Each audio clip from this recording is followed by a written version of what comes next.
Welcome back to Exhausted Sparrows Unite. I am Krista Jones with my co-host Tom Morell in the studio today, and we want to talk about in a world where busyness is a badge of honor, where empty space in our day needs to be filled. Are we getting it all wrong? What if the real flex isn't how much we can cram into our schedules, but how well we protect the space in between? Today, we're going to talk about the lost art of reclaiming our downtime, learning to rest without guilt, to exist without an agenda, and to let our minds wander without needing a destination.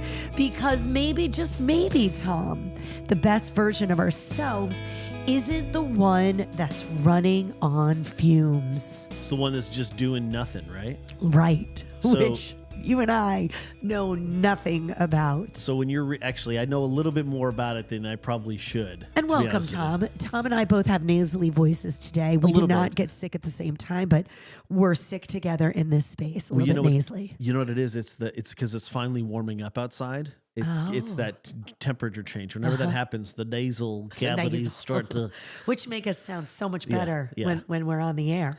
But actually, just this past week was the 36th anniversary of the movie Office Space. Do you remember that movie? I remember Office Space. We were little wee young lads at the time. So at one point in the movie, the guy stays home to do nothing at work, and they're like, "Hey, how was your weekend?" He's like, "It was great." He's like, "What did you do?"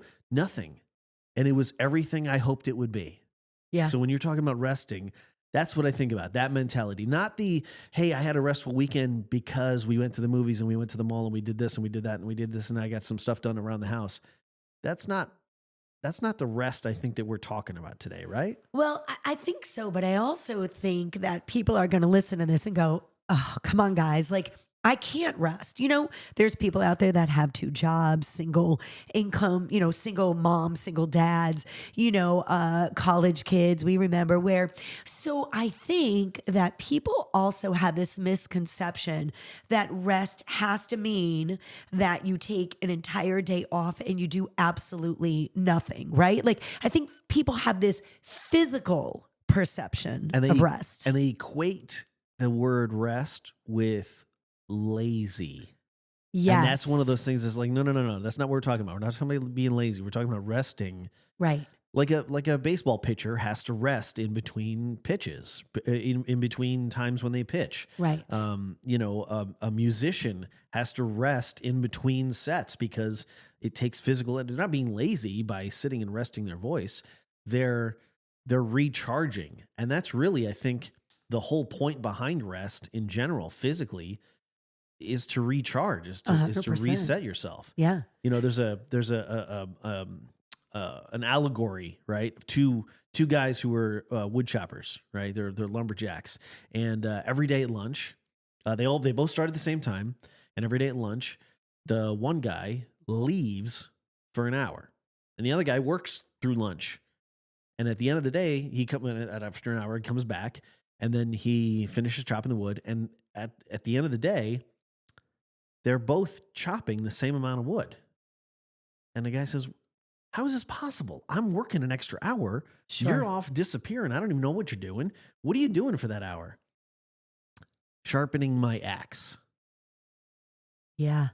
So it seems like he's not working.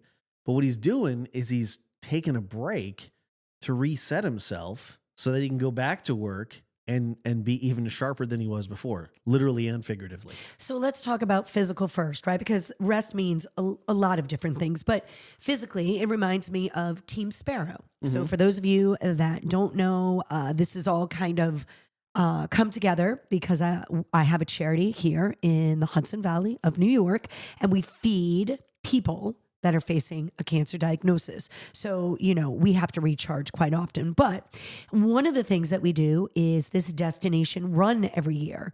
And when I first started training people to do a half marathon, right? Because a half marathon is no joke. You can choose other mileage, but 13 miles. 13 miles. It is a lot of miles. I started doing runs first before I brought it back to start training. And what I noticed is I used to train myself to try to get to these 13 miles without stopping. And I would always get to mile 9, 10 if you're a runner, or if you do any type of sports, this wall they talk about, it's a real thing. Yeah. I would hit this wall, I would break down crying, I would lose 15 minutes. I would just feel sit your on the pain. ground. Yeah. Right. So what we do at Sparrow's Nest is I noticed that if we do interval running, where you run for 2 minutes, 3 minutes, you walk for a minute, we were running just as fast and finishing in the same exact amount of time as people that were not taking breaks, because physically you need to stop so that you can grow, so that you can get Exactly. stronger, so that you can get a second wind, so that you can finish what you're trying to do. Exactly. And it's not in those cases, it's not about finishing first. It's the accomplishment of it. Just making it. So really the rest is necessary to be able to finish it. I've run the same way. I know it doesn't look like it, but I've run a few marathons, and I will tell you that without resting, meaning taking breaks during the run itself, it's a hard thing to do, to run it all the way straight through. The guys who do it in 2 hours and 20 minutes. The ladies who do it in a little bit longer than that, and good on them. I'm not physically trained for that. So the best training that we can do, because we're not professional athletes. We're not? Again, I used to be, but that was a different life.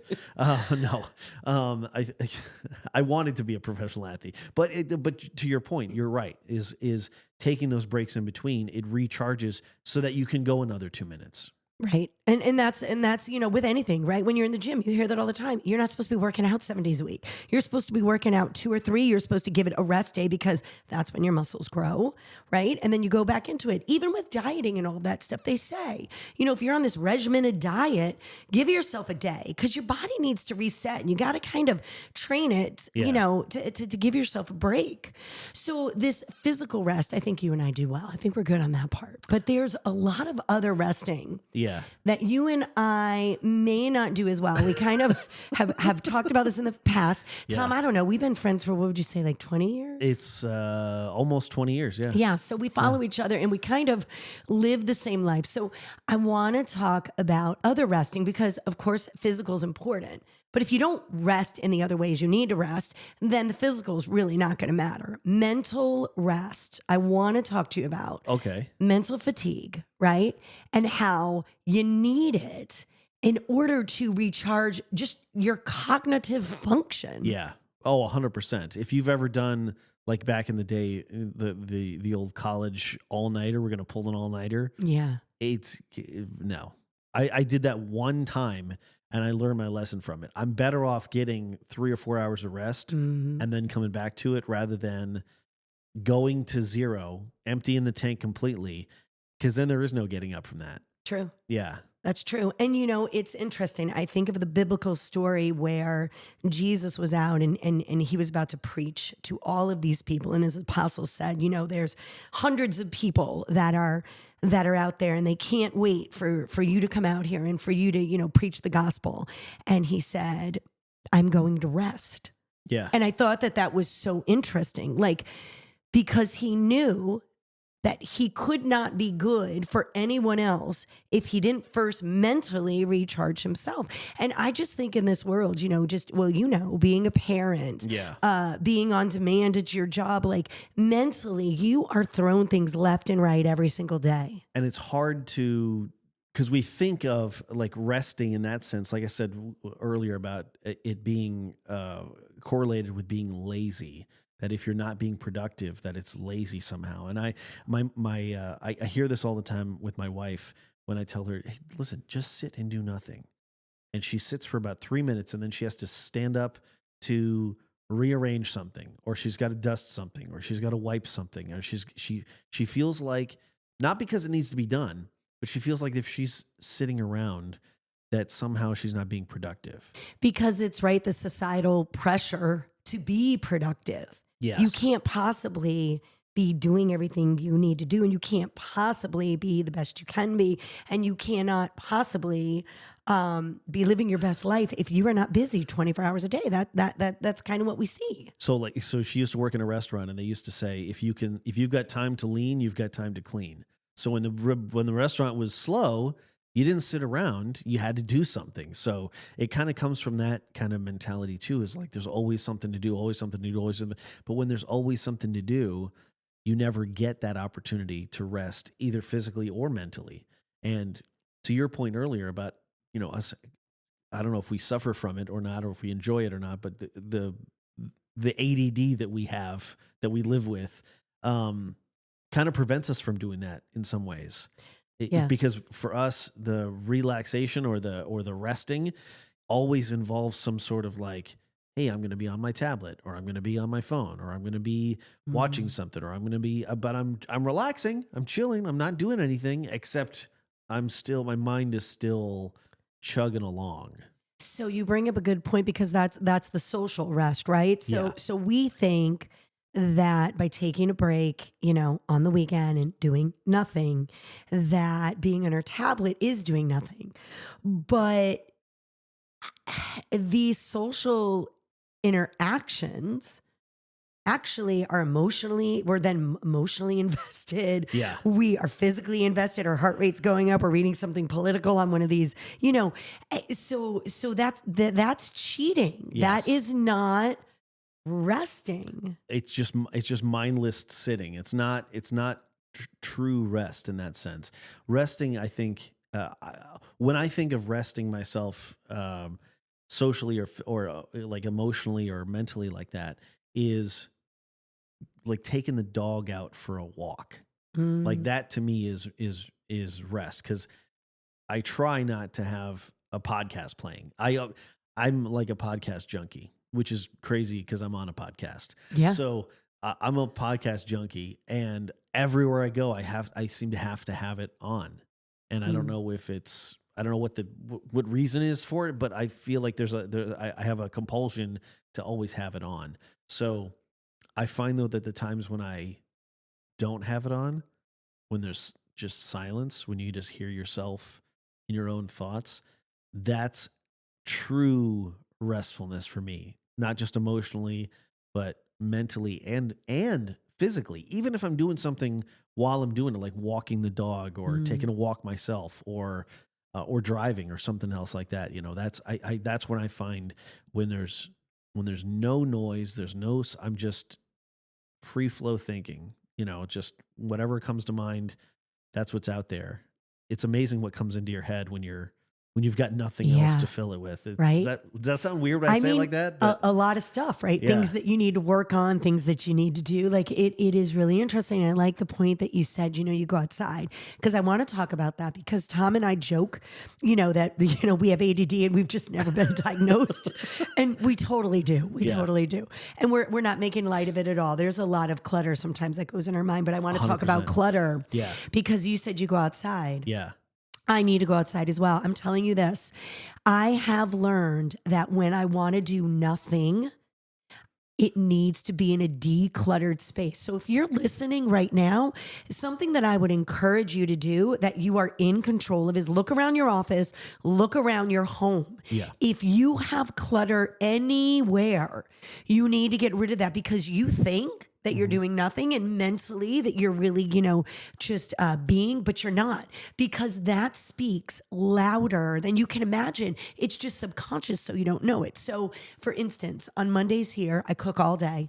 I'm out in the kitchen for like 12 hours. So my staff is in and out of my office, leaving paperwork on my desk. I get tons of emails. There are sticky notes from people that called. The first thing I do when I get in on a Tuesday is I take everything completely off the desk and I put it below it. Completely. If I do not have time to clean that, immediately I get it completely off my desk, figure out what my priorities are, and then I start putting it back up on my desk and getting rid of it. It is a big deal for me. If my house is cluttered, if my desk is cluttered, I am just in a frantic state, and I cannot mentally rest. So there's a thing that I use for that purpose, because I typically will, when I've got something like that, things to do, or the mail comes in, or I've got something from work that I'm bringing home or something. Don't put it down, put it away, right? Take care of it right then. That's interesting. We have two totally different ways to handle it. Because Yeah. if I don't, then it sits on the counter, and then it's something that later on I have to deal with again. And then Okay. that, like you said, that clutter creates the question in your head of, well, where does it go? When did I put it there? Do I need it now? Mm. Is it something that Kelly needs? Is it something that the boys need? I don't even know what this is. Do I have to deal with this? And then now my brain is going faster and faster with that clutter. But it's Sure. one piece, and then 2 pieces, and then 10 pieces. And before you know it, the whole table is covered, and you don't have, you don't have that freedom, that free space in your head, even because of the physical space. The physical space is a representation almost of what is going on in your brain. Right. I So feel like. I use this system, which I think you've seen over here. I'm not going to say what it is because they're not They're not a sponsor. They're not a sponsor, but they should be. So I use this system that, has all the different color coded calendars and task. And so I will take everything that is on my desk and I will put it in my task list. And then I will slowly, it really works well for me. I will get it up and then I will be able to, it's so satisfying to check it off. Yep. I have noticed with ADD that for me, as I check it off and I watch that list go down, I feel so much less stressed. But like you, I immediately have to identify what has to get done or else I'll spiral. Yeah. And then, you're just not getting that rest that you need. There is a social influencer that says, if you don't touch it, use it in 60 days. That's what she says. I think it's 60. Some say 30. Get rid of it. Yeah. Don't just Which leave is it. so hard, but get rid of it. And in my life, I'm trying to do that because I want to be the simple person. I want to live in a little tiny house. Like I feel that for me, that would be so peaceful because I couldn't take anything with me. And like living and at the bare minimalist, I think is also, it helps you rest. But that goes back to this point about this rest is you can take measures ahead of time to give yourself an environment that is more restful. And one of those ways is, like you said, is to declutter. When you have all this stuff in your house, it creates stress. I'm just as guilty that our house is very cluttered. We have 3 kids. My wife loves reading, so we have bookshelves and bookcases set up all throughout the house. She's got a learning center set up for the boys and this and that, whatever. 90% of the time, 95% of the time, it goes untouched, completely untouched. I'm not saying that it's easy to get rid of those things, because it's not always. It's not. I don't always have permission to be able to do those things. It is not. But what if? But if we you were able donated those things, so it also made you feel good to other people that could not afford those things. 100%. That's helpful too. So part of the benefits of resting is also that it will enhance creativity, and honestly, it will make you more productive when you take that time to rest. Because you're thinking about other things rather than the clutter that's in your house. So it kind of a preventative measure, because I don't think that we're going to be talking today about decluttering your house, and that's a whole other, maybe you should write that down. That's another episode we should talk about. It really is. But like a preventative measure to help you be able to be more restful and to be more relaxed in general at home, to be able to rest at home, is to have a decluttered situation. Like you said, at work, like we were talking off mic here about lunches, right?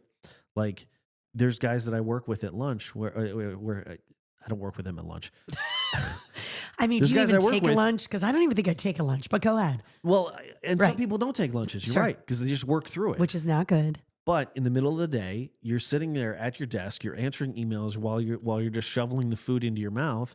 You don't get a chance to just take your eyes away from the screen. I don't know if you've been in those situations where literally you've been on a screen, you've been on Zoom calls, you've been on this thing, you've done that analysis all day long, staring at a screen. And then by the end of the day, you feel like you've got like Vaseline in your eyeballs. 100%. Like I can't, how am I, now I got to drive home for 20 minutes? Well, that's the thing. How's it possible? There's a direct correlation with your eyesight and the screen time that we're on. There's a direct 100%. correlation between carpal tunnel syndrome, and using your computer and typing all the time. There's a lot of physical ailments when you don't give your body rest. So, all right. So even just taking your lunch away from your desk. 100%. Just go, like we have a lunch, we have a break room right next door to my where my office is at the at the place I work. And they, there are some people that are discouraged when they see people eating lunch in there. They're like, yeah, they're just lazy being, what are they not just eating lunch in here? They're going to, no, it's because we've got to break ourselves from the computer, from all the work and all the stacks of stuff for I'm not saying for 3 hours. We're not talking about a European lunch. We're talking like just by the way, though, they do live longer, and that is part of it. They do. They do have a siesta. Yeah, they eat a little bit of food, and then they come back. Yeah, but they have weird accents, so it's all good. No, I'm kidding. But honestly, the reason they do that is because you get a break from it completely. You refresh, and then you're able to come back with it with a fresh set of eyes, a fresh set of ears, a fresh perspective. Maybe something you experienced at lunch reminds you of something else. Because now you're decluttered. You've decluttered your brain. All you're thinking about is eating food.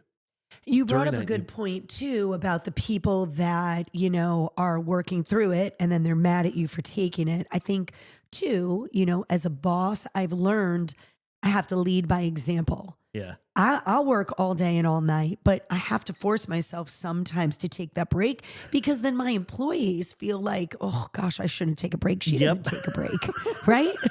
100%. Yep. So that is something that we have to be cognizant of too, I think. If you are a leader, you're leading by example as much as you're like, I really cannot. Even if you just take 20, 30 minutes and the troops, shove your sandwich down. The troops need to see that it's okay to take a break because you don't want them to be working through their lunch necessarily. I mean, there's times when, hey, listen, we have to today because of X, Y, or Z. Right. But for the most part, you do want them to be able to do that. But seeing you do it gives them permission to be able to do it. And it's illegal not to let them take a lunch break. Well, there's lots of things that are, Yeah, I know. But all right. So you and I talk about all this stuff. And honestly, Tom and I can really talk up a really good game. But we got to talk about the practical strategies so that we can reclaim our downtime, right? So we talk about this on many of our podcasts, but this is so important. This is a theme that I think works in everything in your life, and it is setting boundaries. Yes, absolutely. We have to set boundaries so we get this downtime. So what does that look like for you, Tom? So for me, it's the boundary parts that I create are around youth athletics. Okay. So when the kids have a baseball game, I'm sorry, I'm not answering emails. I can't take a phone call right now. You have taken mine. My kid's on the field. Yes. We're playing a baseball game. Yes. We got practice. I'm sorry. Right. Can't be at this. I can't do that. I'm not there. This is what I'm committed to doing. And that's because it's as much as it is for my kids, it's also for me. Like, a few years back, traumatic thing happened, very life-changing thing. The thing that saved me mentally and emotionally was being able to go to a baseball field and coach kids and be there with kids and be there with other grown-ups and just being around this thing that I love a lot. And that boundary is for me in terms of like rest. Even though I'm not resting physically, going to basketball practice and coaching up the kids and running drills and having fun and high-fiving, that to me That's mental rest. And that is a really good boundary to set because you do see parents a lot of time that are still working as their child's playing basketball and they miss the shot. Yeah. Like that is a great time to have that boundary because, that is important. And that's something that your kids need to see. You are paying attention to things that they are doing other than, your work life and everything else that you have going on. So I think that's a great boundary. For me, it is 7 p.m. I am off my phone at 7 p.m. Oh, that's why I don't hear from me afterwards. I'm I do talk to Tom after 7 p.m. No. But unless it's a recipient, one of our cancer patients that needs something, or if I really have to get on and off quick, I really try for 7 o'clock. So I put do not disturb, except for, you can have your emergency contacts where they can get through, and anybody can get through when they call twice. Yeah. But I put that from 7 to 5. That's incredible. That's my really boundary. Great. That's really great. And that, how do you feel because of that? Do you feel like you're missing out on anything? Because for me, that's the first thing I would be like, is at 7:05, I'm like, is somebody going to call me? Because it's still early enough where people are like awake, but like 100%. But so how do you deal with that? You got to think about that too. Like, listen, people can call you just to talk, your friends and stuff at 7 o'clock at night. But you know what? You have to have boundaries for work and stuff. Nobody should be calling you at 7 o'clock at night if you work at 9 to 5. They should not. Yeah. That is your job description. You are getting what you can done in that job, unless you have something else worked out, right? So I felt really restless. It's hard. It's still hard. And when I get out of the habit and I take a few calls, then I have to reprogram my mind again. So I try as often as I can to be in that place. And weirdly for me, even vacations, we started going to the Bahamas on vacation, which is so completely, you know why? Because when I originally started going, I was not going to pay, $9.99 per minute for a phone call. Yeah. It forced me not to answer that phone because of the international charges. Yep. Like whatever it takes. Christian was like, do we need to go to Tahiti? Let's go. But when that is a problem for you, you've got to figure out how to set these boundaries so you don't do it. And like you said, go for a walk, go outside. It's about to be beautiful weather out here. We're recording this, it'll be running in March. It's going to be nice weather. Like go outside, do something else. But leave your phone. Oh gosh. Yeah. Can I tell you how many times I've left my phone in the other room while I'm watching TV with the boys, or while we're playing Uno, or while we're doing something. And the first half hour, I will tell you what, it is. I feel like I'm on withdrawal. Like I'm sweating. I got a headache going on. I'm like shaking a little bit. But after that, you're like, where is my phone? I didn't even realize I didn't even need it. You know? So like when you're saying like shut it off at 7 o'clock or set that boundary, I would really struggle with that. Yeah. That would almost create more clutter or anxiety, because now I'm thinking about it all the time. So I'm interested to hear about that. It's an addiction. So like any addiction, you have to get over it. Kids face this. We face this. And if we don't want our kids to be on the phone, I keep saying, my gosh, I can't be on the phone. So then you have to create rituals. You talked about the walks. That's great. Meditation, which does not work for me at all, because if it's silent enough in my mind, I'm like, oh, I got an itch here. And then I'm like, I spiral with that. So I don't do well with that. You know what I do well with? Music. Can I tell you, I'm in the exact same way. When I'm listening to music, I go into a trance. Yes. But when I'm doing nothing, when I'm trying to meditate, I start thinking about all this other things, and it's not relaxing for me. No, because I think you and I, because our brains are kind of wired the same, right? It's that ADD that it's all. So for us, we have to shut that off. So having silence doesn't shut that off. No. But having something in the background, like I'll listen to worship music if I'm, feeling, something's going on in myself and I'm not feeling good, or I have a ritual every morning when I come in. It's just something light that's in the background. And that helps me to just feel relaxed. So whatever that is for you, you've got to create a ritual, something where, every day And you should try, they say, for a half hour, Yeah. even if that means you build up to it, Tom. Like maybe you start with 10 minutes without the phone and then 15. Like, I'm not kidding. It's already like, giving me anxiety, but it's a I thing. 100% agree because I do see that behavior in my own kids. Yeah. When they're like, the minute they wake up in the morning, they're still in their beds, the lights are still out, but I walk in there at 7:30 and they're awake and they're watching their tablet. I'm like, guys, what do we? But then I realize that's what we're doing. That's exactly what I do. 100%. Oh my God. And what really is like, so what if you miss that phone call from work? It's not even the phone call from work. I'm just checking my You want to be on Candy Crush. I check out email. I check ESPN. Like I didn't just watch the games until 1 o'clock in the morning because I couldn't get to sleep. I'm checking Facebook because who maybe somebody liked something that I put on at 2:30 in the morning. Maybe they liked it at 2:30 in the morning. I didn't miss it. And I can't wait until 8 o'clock or 9 o'clock. Listen, I got to see it then. It is a digital detox that we all need for our social and our mental when we talk about rest. Yeah. We are too overcharged.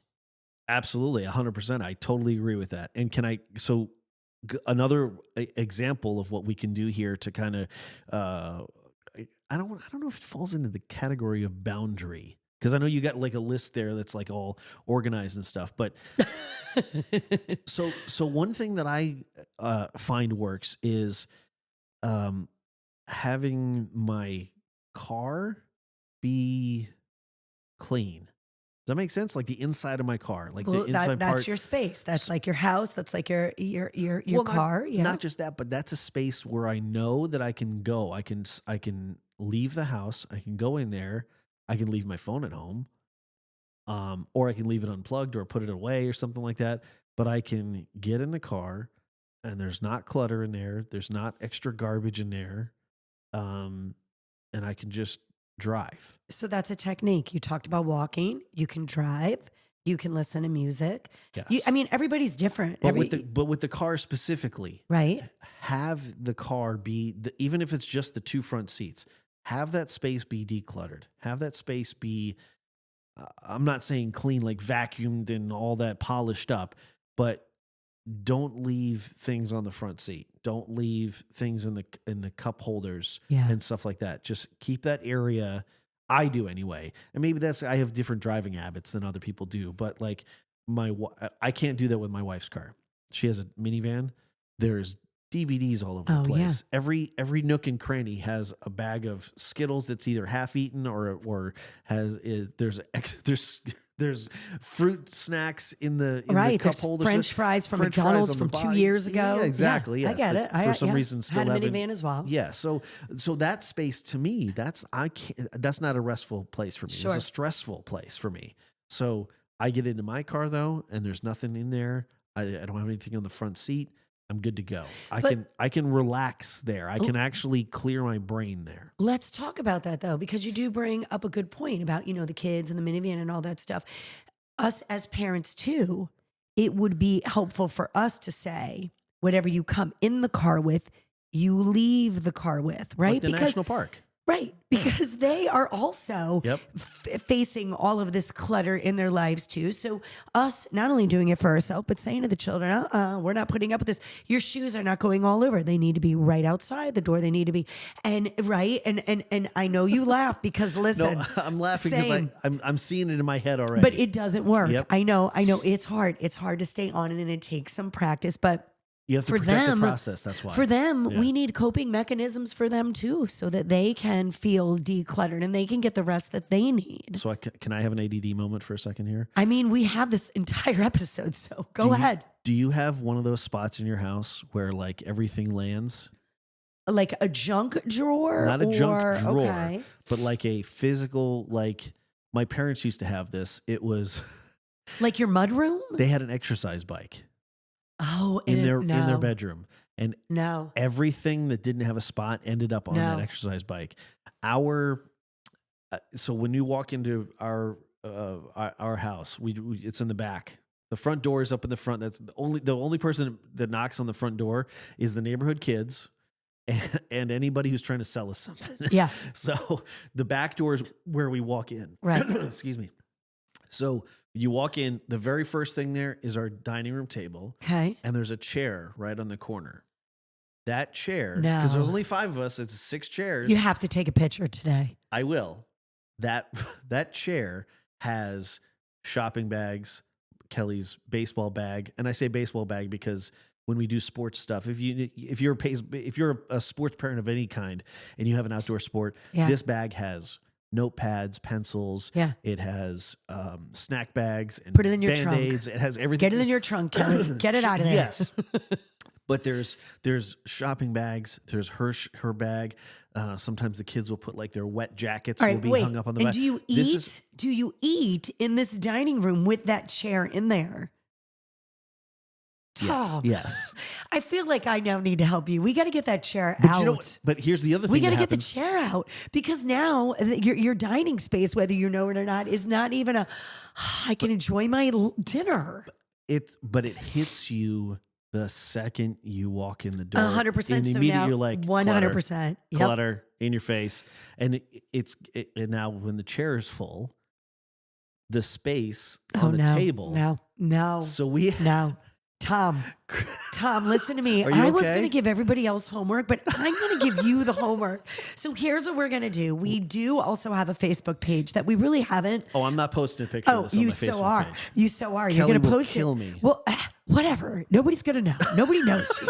I haven't put your face up yet. So listen, we are going to, this is going to be like the Tom experiment. We're going to have you. Yes, I need a before and after. And that is what we're going to start because we really got to start using this Facebook page. So that's what we're going to do. We're going to show that you have made improvements. But this is for the listeners No, to do, not me. We have to do it as well. We cannot. okay. All right. We have to take our own advice. We have to take the bull by the horns. We have to do this. And then we have to wrap this up. But so here's what I'm going to say.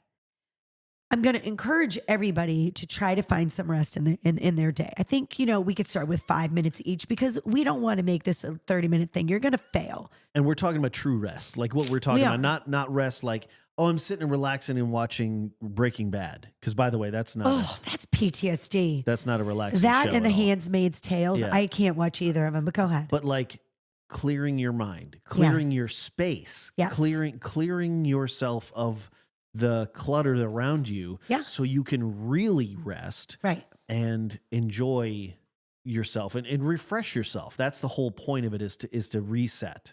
Yeah. You can't do that if you're doing stuff. Yes. So we're just asking you for a few minutes, let go of the guilt and that because you have to do this to recharge. Oh, have to. Yeah. So we're asking you just to give yourself 5 minutes a day and figure out what that is for you, right? And just give yourself 5 and like anything else, yoga, any of those things. Yogurt. Did I say yogurt? Yogurt, yes. Yogurt, Eat like yoga, yogurt. or any of the things that you do. It does require practice in order for you to be able to go longer and longer. And eventually you can detox from some of these things so that you can recharge and be a better you for everybody in your life. And that's the biggest part of it is that you have to do this. You're not doing this necessarily for you. You're doing this for the people around you. Because if you're not your best you, it's like on the airplanes, when the oxygen masks come down, Yeah. the moms all want to put it on the kids first. Don't do that. You can't do that. You got to put it on yourself first. You can't save them if you don't save yourself. Bingo. And that's what this rest is all about, is really being the best you that you can be. Absolutely. So what's going to happen is Tom is going to give us a before and after picture. Yes, you are, Tom. He might be in the doghouse, but that is okay. Kelly, this wasn't part of my plan, Kelly. I need that okay? commitment from you. Yes? I commit to doing it. Okay. I And to love God. that. So what if reclaiming your downtime is not laziness, but necessary?